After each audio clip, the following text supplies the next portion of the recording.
maliit pa ako, talagang 7 years old pa lang ako, talagang ang ambisyon ko talaga either to be a teacher or to be an actor. Yun ang ambisyon ko talaga. Nag-audition ako kay Fernando po, senior. Na-impress siya sa audition ko. So, he was willing to, si Baby Jane ang kanilang young artista noon. Gusto niya for me to take the place of Baby Jane. Okay, ako siyempre, tuwan-tuwa ako dahil kasi talagang childhood dream ko na yon. Lahat ng kanta ng theme songs ng mga pelikula, kabisado ko na. Lahat ng kanta ni Feli Valieno, kabisado ko. Talagang dead na dead ako mag-artista. Yung auntie ko, was the first woman director in the Philippines. And madalas ko sinasabi, chamamay, sama mo naman ako sa pelikula mo. I was 7 years old at that time. Si Tita Duran, naging kaibigan ko na at that time.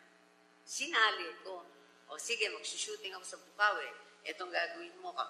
Basta titikit ka kay Tita Duran at magpapadaus-dus kayo sa Dayami. Thrill na ako noon. And then, through the years, hindi nagbago yun. Iba yung Rizal Avenue. Ascaraga ito yung Rizal Avenue yata. Yung merong Odeon Theater, bago ka dumating dun sa corner na yon, may maliit na teatro dito sa left. And called the Star Theater.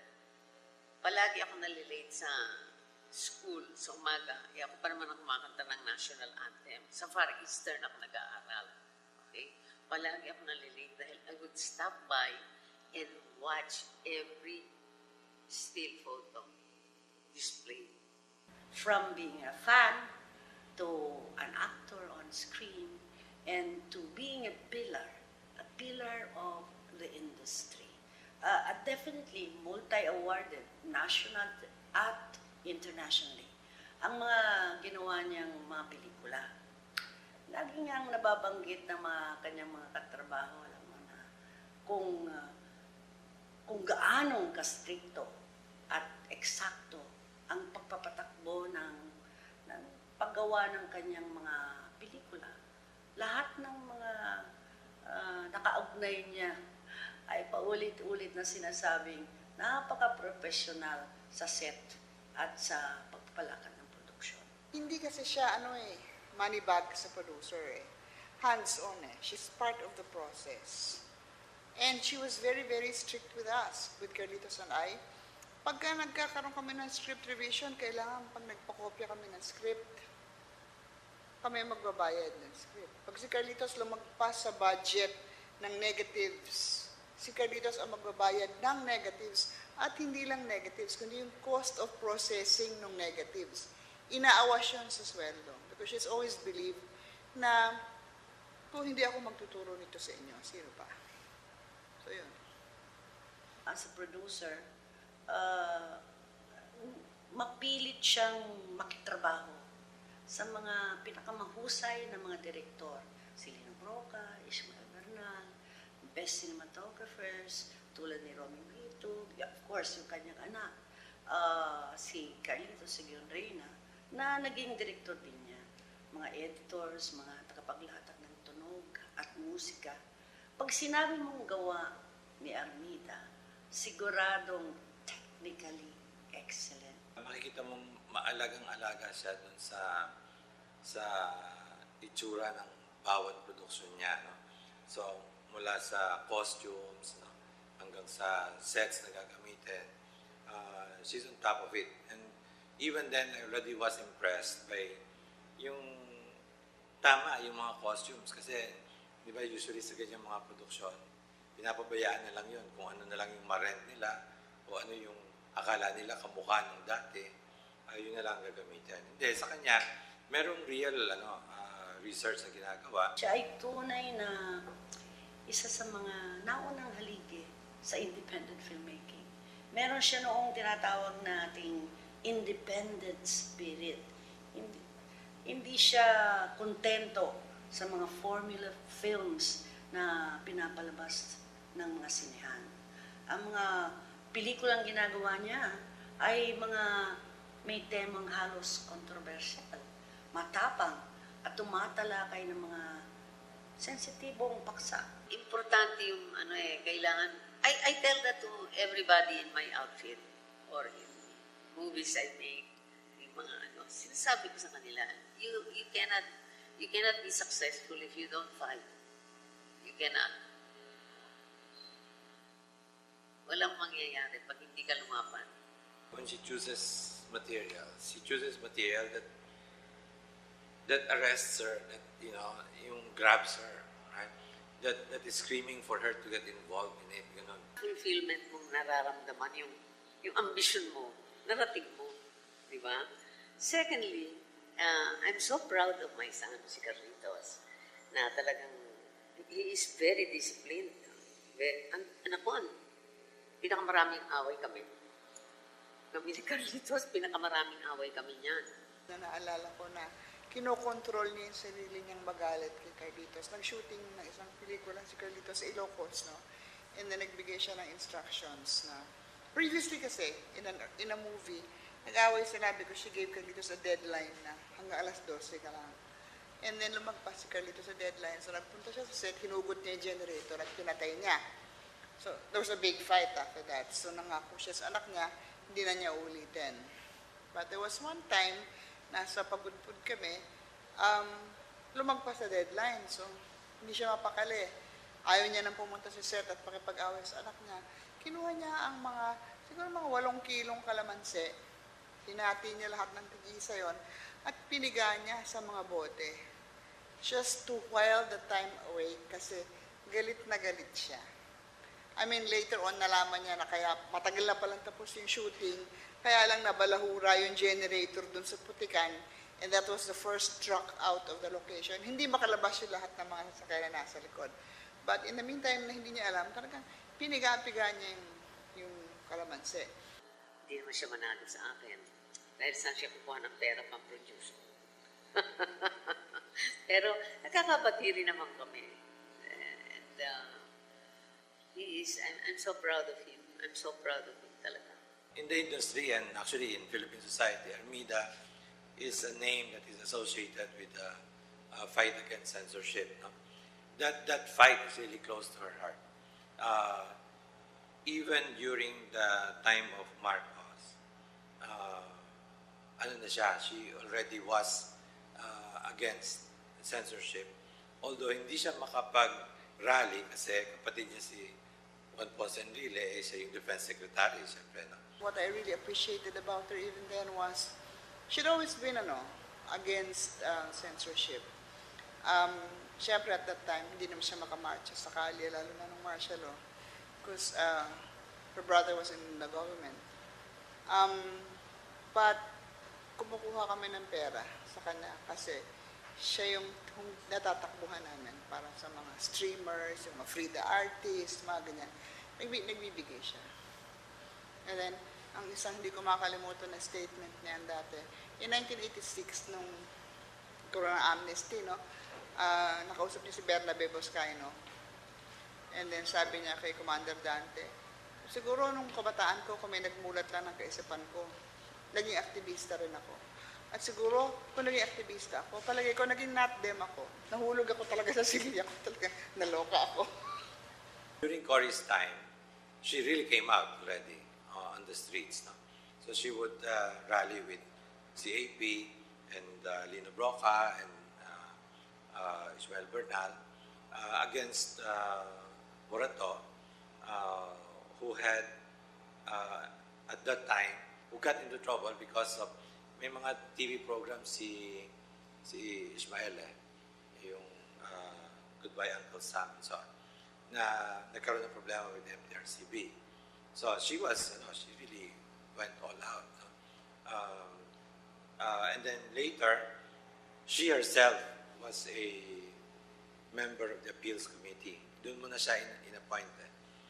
Ito yung committee after Ma-Ex, ang isang pelikula. No? Malacanang committee yon. And ang track record niya doon is she would always favor approval of such movies. Right? Kasi nga, ang feeling niya, dapat nasa side ka palagi nung freedom. No? And then she herself, when she was a producer, tangled with the MTRCB with her movies like Abot Kamay ang Pangarap. No? So yun, pinaglaban niya talaga yun. No? So that when she did become chair of the MTRCB,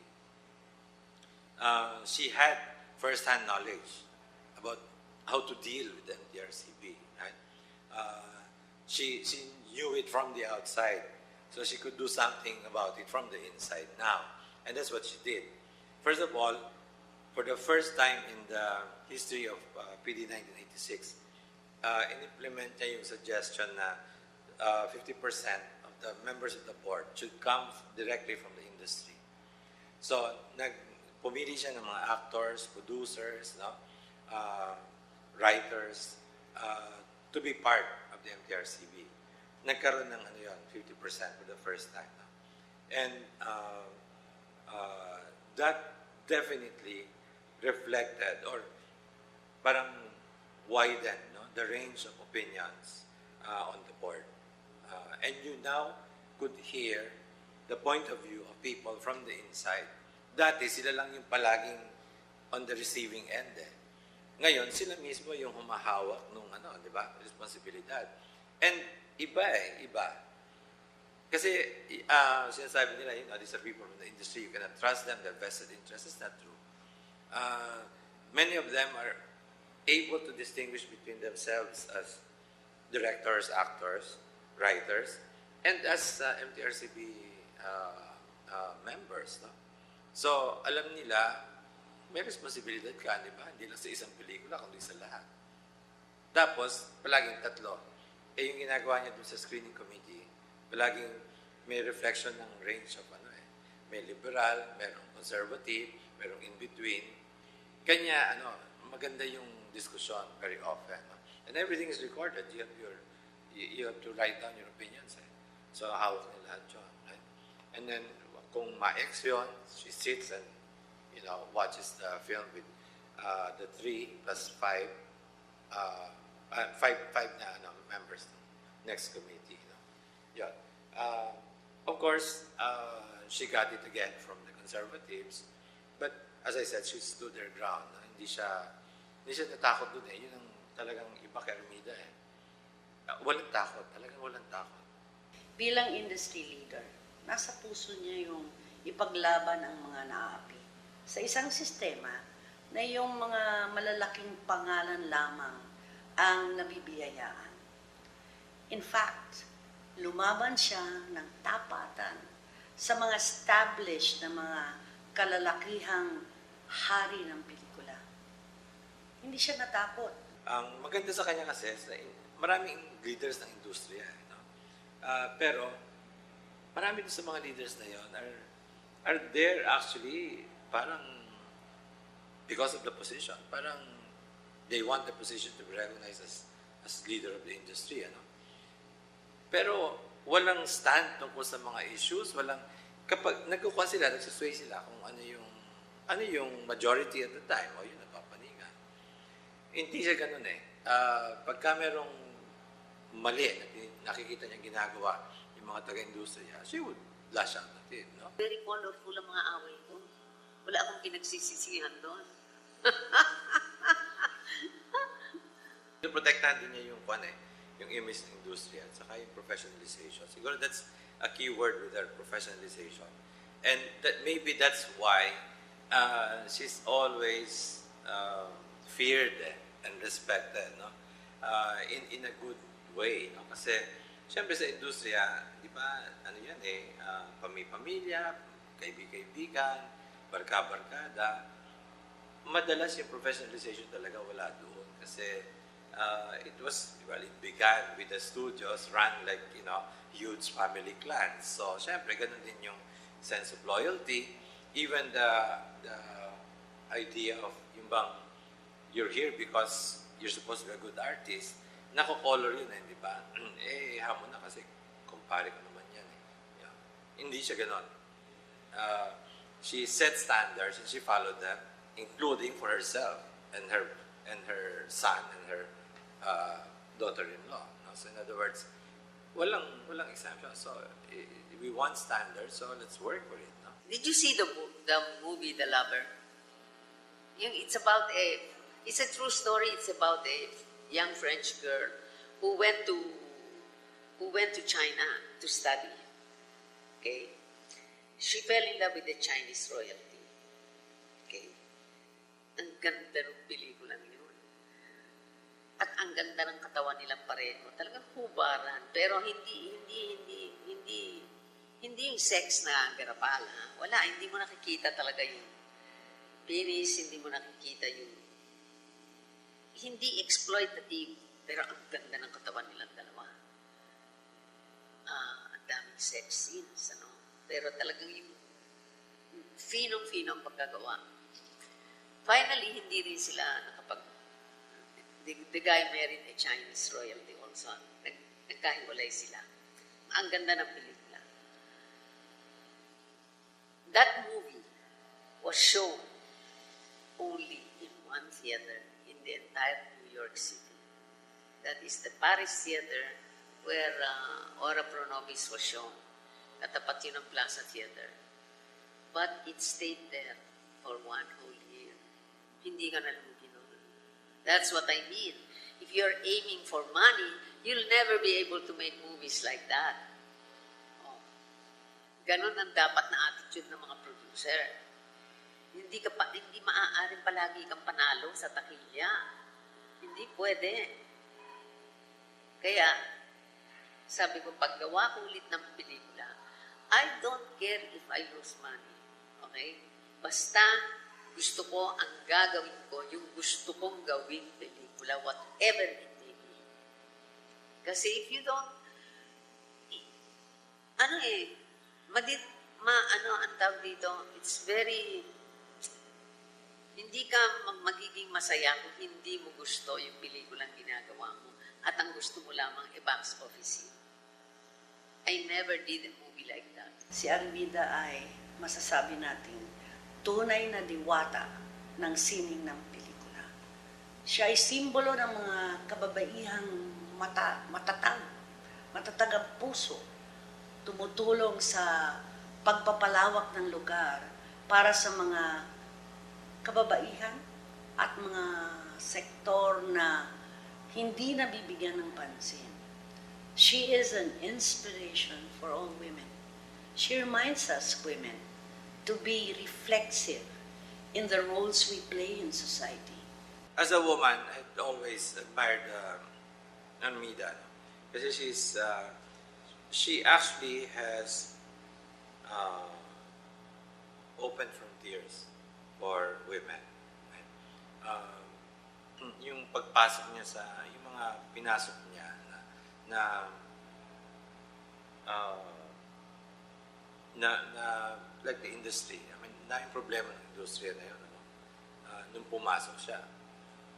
Para pumasok ka na ang layon mo ay professionalization, that really was something. Right? At the time that he went in, macho-dominated yung industriyang yan, ba?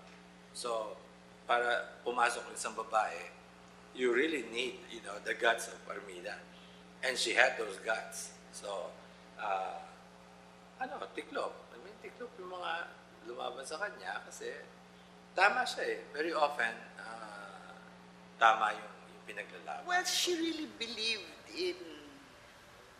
in the woman as a strong person, possibly on equal footing with men.